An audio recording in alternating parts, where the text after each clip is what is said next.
No matter how much life grinds them down, what future awaits these girls, who themselves have chosen the path of the gun? Hi, my name is August, and welcome to the August Tale. Today we're going to be taking a look at the first installment of the Grisaia Phantom Trigger series, the spin-off series from the original Grisaia trilogy. Grisaia Phantom Trigger takes place in the same setting from the original Grisaia trilogy series, the Fruit of Grisaia, the Labyrinth of Grisaia, and the Eden of Grisaia. While Mihama Academy remains present, Grisaia Phantom Trigger has an entirely brand new cast of characters and can be read separately from the Grisaia trilogy. And that's important to recognize because the original Grisaia trilogy series and the Phantom Trigger series are two very different works. If you were planning on reading Grisaia Phantom Trigger expecting the same type of romance harem plotline with action mixed in, you're going to be disappointed. However, if you liked Grisaia's action scenes and were interested in Yuji's life as a hired gun, Phantom Trigger goes much deeper into that type of narrative. In Phantom Trigger, the Mihama Academy has been repurposed as a specialist training school, where they train operatives to defend the country against future threats. As part of a secret agency known as SWORD, 4 high school girls polish their skills in order to carry out these dangerous missions. To them, these operations are normal everyday occurrences, as they live their life following the path of the gun, handling the dirty work in the shadows of society. We follow the perspective of Arisaka, a new homeroom teacher who winds up at Mihama Academy with nowhere to go, truly emulating the spirit of a freshly graduated college student.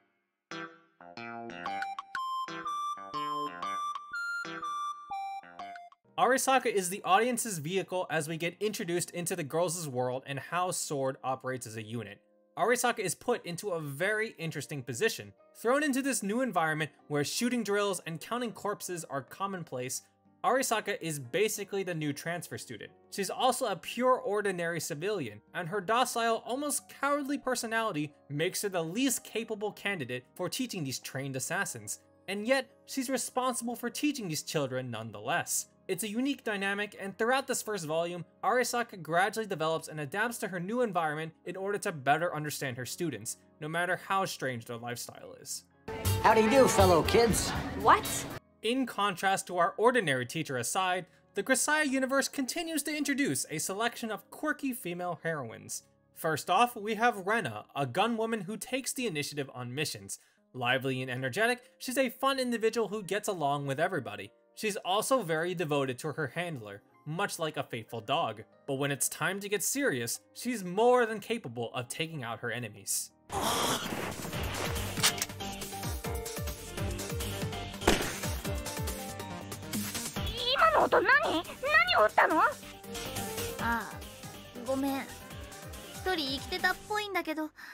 Next we have Chris, the explosives and intelligence gathering specialist of the unit, as well as the mother of the group. She's usually quiet and gentle, but God forbid we see an angry Chris one day.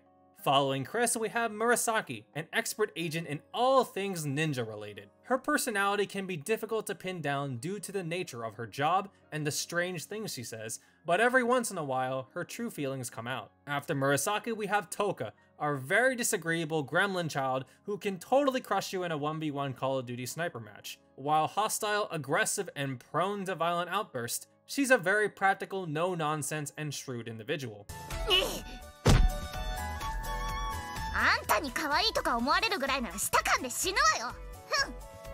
And last but not least, we have the student's handler, Haruto. While not much older than the girls, Haruto is gentle and warm to his fellow companions, which often leads his military superiors to treat him like another kid. And yet, despite his young age, he has a great deal of experience and skill on the battlefield. It's not hard to like these kids. Sure, it's a large disconnect due to the lives that they live and the ugly jobs they've been trained for, but at the end of the day, they are still normal kids, albeit with strange and unusual backgrounds.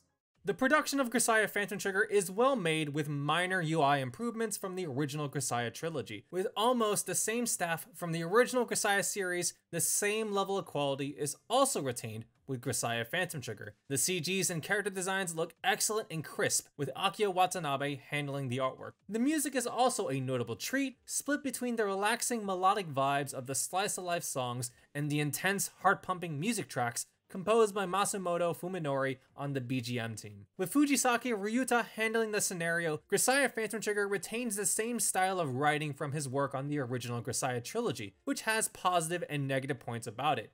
Grisaya Phantom Trigger likes to insert philosophical passages and excerpts about how the characters view the world around them, giving very lengthy but meaningful commentary. Which leads me to my next point. For anyone who's a gun fanatic, you'll like how Grisaya Phantom Trigger goes in depth with its detailed gun mechanics and descriptions. For others, however, it'll feel a lot like info dumping if you're not interested in the topic. And that's not restricted to gun explanations only. Be prepared for a lot of exposition being thrown your way in this first volume. What I did like though is that Grisaya Phantom Trigger gives a more realistic take on the proper protocol of firearm usage, compared to other works that uses guns like this.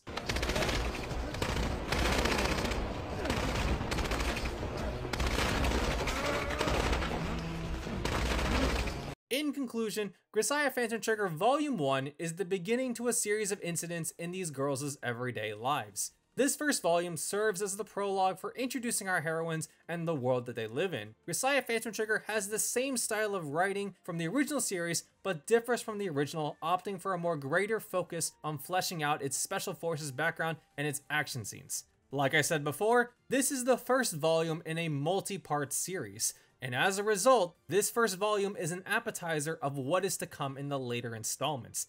It's a good start, but it's a very short beginning volume, leaving you wanting more. I give Grisaya Phantom Trigger Volume 1 a 3 out of 5 with a seal of recommendation. Subscribe if you liked the video and want to see more. Check back every week for new content. For more of my thoughts, you can find me on Twitter at TheAugustHale. Check out some of my other anime visual novel reviews on my channel if you are interested.